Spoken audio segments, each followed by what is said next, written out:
ভাই বড় ধন, রক্তের বন্ধন। ভাইয়ের সাথে ভাইয়ের সম্পর্ক কখনো ভাঙে না, কিন্তু অহংকার আর ভুল বোঝাবুঝি সে সম্পর্ককে দূরে সরিয়ে দেয়। যে ভাই একসময় পাশে দাঁড়াতো, আজ সে দূরে, কারণ কথার চেয়ে অভিমান বড় হয়ে গেছে। সম্পত্তি ভাগ করা সহজ, কিন্তু ভাইয়ের ভালোবাসা হারালে তার ফিরে পাওয়া কঠিন। ভাইয়ের সম্পর্ক নষ্ট হয় শত্রুর কারণে নয়, নষ্ট হয় যখন দুজনে একে অপরকে বুঝতে চায় না।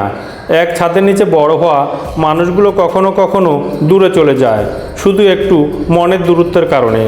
ভাইয়ের সাথে প্রতিযোগিতা নয়, সহযোগিতা থাকলে সম্পর্ক সারা জীবন অটুট থাকে। যেখানে সম্মান কমে যায়, সেখানে রক্তের সম্পর্ক ধীরে ধীরে দুর্বল হয়ে পড়ে। ভুল মানুষকে বিশ্বাস করে অনেকেই ভাইকে হারিয়ে ফেলে, তারপর বুঝতে পারে ভাইয়ের মতো আপন আর কেউ ছিল না এবং নাই। অর্থের হিসাব মিলে যায়, কিন্তু ভাঙ্গা ভাইয়ের সম্পর্কের হিসাব কখনো মিলে না।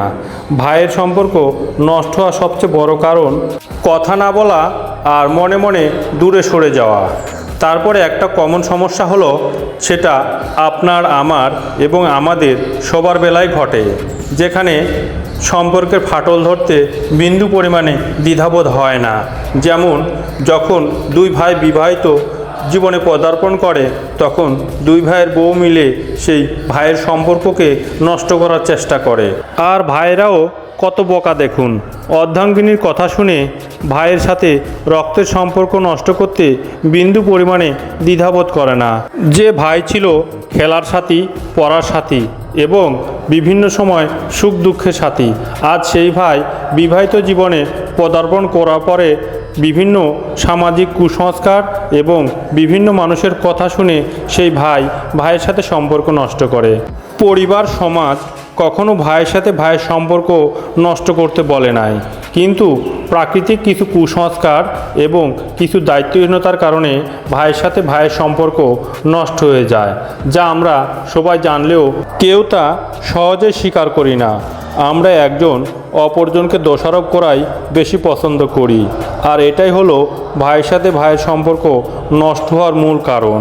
তবে আমাদের এটা মানা উচিত যে ভাইয়ের সাথে আমার রক্তের সম্পর্ক, যে ভাইয়ের সাথে আমার নারীর সম্পর্ক, সেই ভাইয়ের সাথে কখনো আমাদের সম্পর্ক নষ্ট করা উচিত নয়।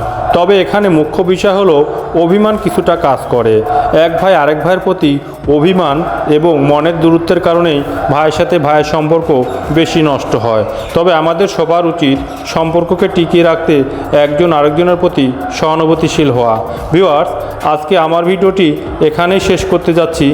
ভাইয়ের সাথে ভাইয়ের সম্পর্ক এই ভিডিওটি আপনাদের কেমন লাগলো অবশ্যই কমেন্ট বক্সে জানাতে বিন্দু পরিমাণে ভুল করবেন না। আর যদি ভিডিওটি আপনার মনের সাথে গেঁথে যায়, আপনার জীবনের সাথে গেঁথে যায়, অবশ্যই ভিডিওটি শেয়ার করতেও ভুল করবেন না। ভালো থাকবেন সবাই, সুস্থ থাকবেন। আজকের মতো এখানেই শেষ করছি। আল্লাহ হাফেজ। আসসালামু আলাইকুম।